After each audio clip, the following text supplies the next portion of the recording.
What's up, agenda heads? Common people? Sorry, I'm new here and I'm not all that familiar with the terminology. I'm Mariah Terry, your fresh-faced, doe-eyed new host, and this is the Common Agenda. I just want to take a moment to say thank you all for making me feel so welcome here. The hazing hasn't even been all that bad. Granted, I'm no longer allowed in NYP anymore, but Sal's is better anyways. Boom, shots have been fired. It's time to choose sides, people. This isn't your grandmother's common agenda. This is edgy, divisive MTV. So strap in, America. Let's get down to business. This year, Emerson was able to fundraise $6.34 million, a new record for the school. This beat out the previous record of $5.2 million from all the way back in 2000. It was also a 33% increase from what was raised in 2012. A significant portion of this came from the annual fund, where people agreed to a yearly donation of any size.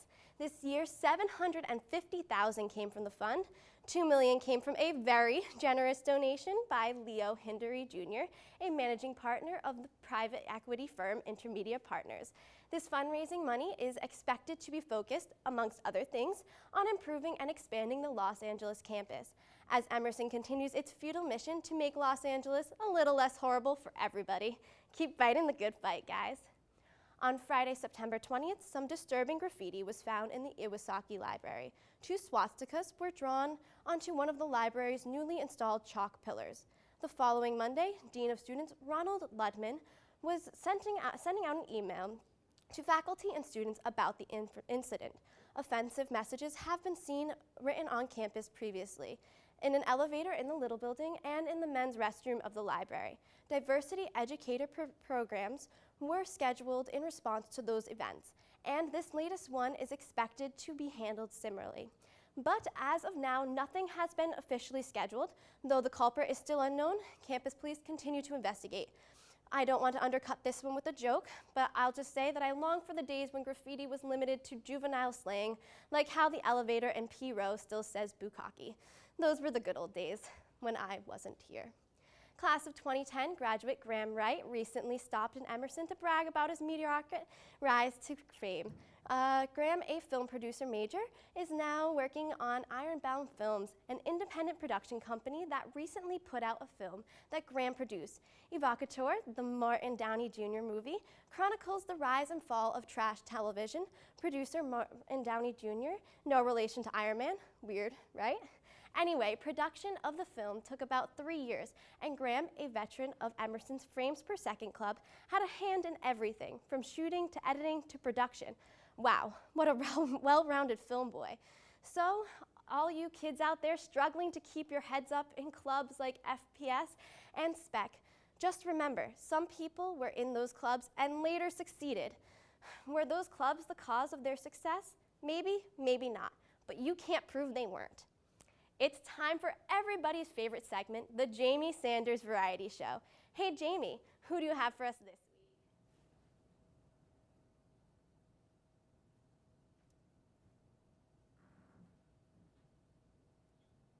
Thank you for that lovely toss. I'll tell you who I have for you this week. The beautiful, the infallible, the executive producer of the Evie Awards, Zach Ehrlich. I can only live up to some of those things. So Zach, well, you can live up to all of them, I believe in you. Thank you, Danny. Well, what on earth are the Evie Awards? The Evie Awards are Emerson College's biggest student organization, and they are the largest student-produced, student-run, student everything award show in the entire multiverse. So they're a really great opportunity to get involved. Everything. And when you say involved, you mean working on the show as like a crew member or as a, how could I get involved? Well, there's a lot of ways. Sure, there's a lot of ways. Well, we need crew for the show. We need people to run the cameras and the theater stuff and the TV stuff. And the big thing we're actually looking for right now is we need hosts. We need people to come in and sing songs and say words and help us present the awards and all this stuff. So that's actually this weekend for anybody who's interested in that in Paramount Studio 4 and 5, Saturday and Sunday, all day long. And if you want to sign up, you can go to Netscape and type in evie.appointee.org and you can get a time. It'll be great. That is beautiful. You are pretty and smart. Now, you are also the head writer, aren't you? I'm that as well. Fantastic. Well, I'm going to pretend that I'm the host. Give me a taste of what the head writer can do. Hello there. I'm Jamie Sanders, and welcome to not Common Agenda, but the Evie Awards. Angry ticks fire out of my nipples. See, you would usually have more time to prepare than for the Angry Ticks bit, but it will be, you know, something like that minus the Angry Ticks. But yeah, it's a lot of fun to write for hosts. You might want to put in the Angry Ticks, though, because that's our fantastic. theme this year, actually. And now you are executive producer, but you must have come up from somewhere, right? Started from the bottom, now we hear. What was the bottom? Yeah, started from the bottom. I mean, yeah, aside from the, you know, being a low-level street dealer, I was also a writer for the Evie Awards on Evie's 30, and then on Evie's 32, which was the comedy writer. I was in this big comedy writers room, and that was a lot of fun. And now here I am doing this whole producer business, so it's a lot of fun, you know? He came to the top, and he's beautiful, attractive, and utterly beautiful. I already said beautiful, didn't I? You did. You've met my ego quota for this week. Ego quota? Okay, well, I mean, I guess that means that I should probably audition. And now let's check out what Cary Spector will be up to this week on her package, or this weekend. She's doing something this weekend. Thank you for coming in, Zach. Thank you for having me. Cary, let's see what's up with you.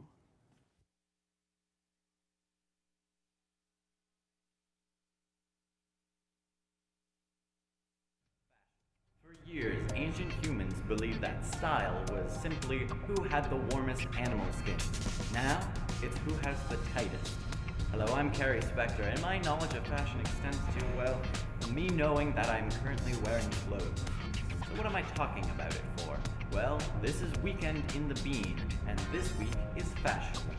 A wonderful week of fashion is there for those who crave it, including events such as a fashion runway this Saturday, October 5th. I'm here at the Boston Center for the Arts to sit down with the CEO of Synergy Events to talk about this runway he is running.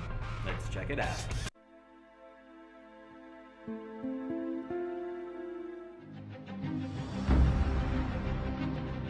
So they'll expect, you know, very elegant and high fashion show, and they will see a very exciting and diverse group of designers. It's actually inspired this season as I develop my own prints. So it's all about the prints. Very bright, bold, wow pieces, and also very commercial, sellable jerseys. So it's a mix, there's something for everybody. I'm going to be unique, I'm going to be unconventional, and I'm waiting for my big moment. Is it accessible to pretty much anyone? Well, you know, this is a show for fashion enthusiasts. So we think that, you know, anybody who has any remote interest in fashion should definitely come. So what can we expect tonight from your collection? What inspired your collection? Actually, my inspiration is from Korean traditional picture, very old picture, and 60s movie, and also like Korean landscape. So remember, the Emerging Trends 2013 fashion show is this Saturday, October 5th. Interested in fashion? You should definitely attend.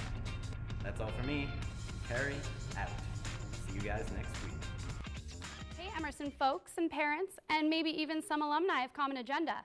My name is Colby Smalzel, and I'm here to tell you about the upcoming events going on at Emerson. There's always so many things to do here at our crazy busy school, and I can never remember them all. So take out your planners, mark your calendars, because we have some can't miss events coming up this week. Any seniors or graduate students should check out an information session this Tuesday, October 8th, which is for a paid internship with the public relations firm Burson Marteller, which, if you ask me, sounds made up. The internship will take place this summer, and students will have the opportunity to work with experienced professionals in the PR industry and be part of a client team or practice group. The company does everything from large-scale concerts to Facebook marketing, and the internship can lead to long-term employment with the company, just like in The Internship, that hit Vince Vaughn comedy? No? The meeting will be held at the Career Services office on the 6th floor of 216 Tremont Street from 1 to 2 p.m. Enjoy being adults, you clowns. I'm going to spend my summer being young and invincible, just like every college kid should. Youth. Are you ready for some football? Sunday, October 6th, Emerson is holding its first intramural flag football tournament from 4 to 7 p.m. at the Roch Playground Field. The 4 teams competing, LA's non-existent football team, Off in the Shower, Pelton's Pals, and the Funky Bunch will battle it out in a single elimination tournament to determine who will become Emerson College's championship team and take on our arch rival, Suffolk University, on October 20th. Registration for this semester has closed, so those of you who are interested in participating will have to wait until the spring. But don't let that stop you from coming out to support your fellow Emersonians. Now, we joke a lot here at the Common Agenda about Emerson sports and how nobody cares about them and how they're stupid and how they're a joke. But guys, really, the stakes have never been higher than this intramural flag football team between 4 teams with joke names. It's kind of like the Hunger Games, but probably with even more whining and hiding in trees. Enjoy.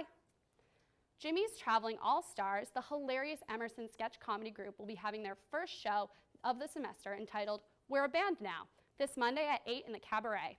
So if you're new to Emerson or just interested in seeing some of the premier comedians Emerson has to offer, definitely check out the show. Though I would like to take this moment and say that I auditioned for the All-Stars and was not called back. Whatever, I'm not bitter. I've got my own show now. I can do whatever I want. I can say whatever I want. I don't have to follow a script like some little sketch comedy group. This is live TV right here, America. Okay, I'm being told that if I take this joke any further, I'll be fired.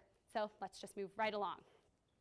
Lastly, on Sunday, October 6th, Broadway star Mark Kudich will be leading a Singing It Masters class in Paramount Center Studio 7 from 3 to 5 p.m. Mark has earned several Tony and Drama Desk Award nominations and is currently in town for the Baritones Unbound, which I don't have to tell you about because I'm sure you all watched Tuesday's show. Sign-ups ends today at 5 and space is very limited. You can sign up via Emerson's event calendar page, but have no fear. If you don't get a spot, you can always show up and observe this master in action, because nothing is more exciting than sitting in on someone else's class, right? Or do you not miss the days of college tours and quietly keeping to yourself while people smarter and more attractive than you make you feel inadequate? That got dark, and I'm not even sorry. That's all the upcoming events I've got for you today, but let's check out some films in the work. Charlie Brewer, what is this I hear about a film taking place on the moon?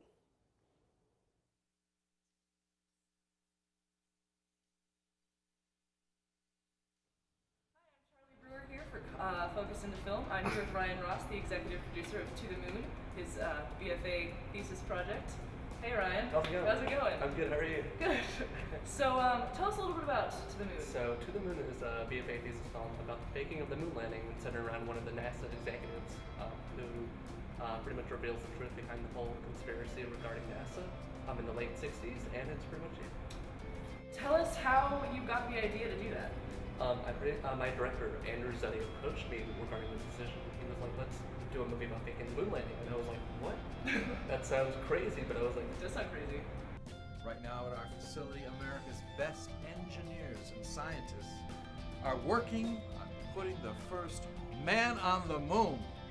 So now I'm here with the director of To the Moon, Andrew Zeddy. How you doing? Good, how are you? I'm pretty good. So what are you most excited about for this film? I'm excited to see all the cogs fit together with this project and really see it come from its conception, which was over a year ago, until its fruition, which will be a little less than a year from now until it's finally completed. So I'm really excited to see the entire process come forward. All right, so, what is the main idea behind this film? Right, so the main idea behind this film is that whatever decision is made in the world, and people tend to think these decisions are made by these unstoppable machines, whether it's big government or big business. But at the heads of all those corporations and establishments is always people, just like us, just like you and me, with real problems and with real relationships. And those people are vulnerable. They're vulnerable to the everyday occurrences that happen to you and me. And people tend to forget that it's those people who are running the world, and that we're running it for ourselves, and they're running it for themselves. And it's just an idea about who really controls the world, and who runs it, and who makes these decisions, that who has the right to. So this has been Ryan Ross and Andrew Zeddy for To the Moon, and I'm Charlie Brewer for Common Agenda, signing off. To the Moon! Thanks for watching, everyone. You know, I've got to say, I was pretty nervous about my first show, but I think it went off without a hitch. So now, if you'll excuse me, I have to go embarrass myself elsewhere to make up for lost time. If anyone needs me, I'll be reenacting the Wrecking Ball music video in the Rotundra, in the Common, and making friends with strangers. See you next time.